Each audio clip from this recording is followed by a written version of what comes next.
మర్మములు సహోదరుడు భక్తసింగ్ గారి అనుభవంలో దేవుడు ఆయనకు బయలుపరిచిన మర్మములను అనుదినము పంచుకొనుట. సెప్టెంబర్ 28.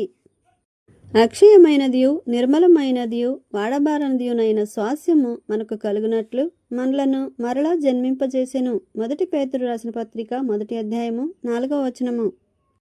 నిరంతరమునకు శాశ్వతమైన ఒక గొప్ప స్థానమును పొందు నిమిత్తము నీవు పిలువబడి ఏర్పరచుకొనబడితివని నీవు నమ్మవలెను. యేసుక్రీస్తును మనము రక్షకునిగాను ప్రభువుగాను మనం అంగీకరించుట వలన సంపూర్ణ ఆత్మీయ స్వాస్యములో పాలివారమగుదుము. ఆయన రక్తము చేత మనము కడగబడినప్పుడు దైవ స్వభావమునందు పాలివారమగుదుము. 2వ పేతురు రాసిన పత్రిక 1వ అధ్యాయము 4వ వచనము. రెండవదిగా పరిశుద్ధాత్మయందు పాలివారము. హెబ్రీలకు రాసిన పత్రిక 6వ అధ్యాయము 4వ వచనము. మూడవదిగా పరలోక పిలుపునందు పాలివారము.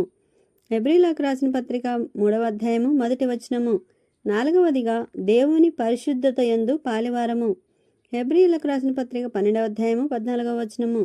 ఐదవదిగా ప్రత్యక్షము కానున్న మహిమయందు పాలివారము. 1 పేతురు రాసిన పత్రిక 5వ అధ్యాయము 1వ వచనము. ఆరవదిగా తేజోవాసులైన పరిశుద్ధుల స్వాస్యమందు పాలివారము. కొలస్సీలకు రాసిన పత్రిక 1వ అధ్యాయము 12వ వచనము.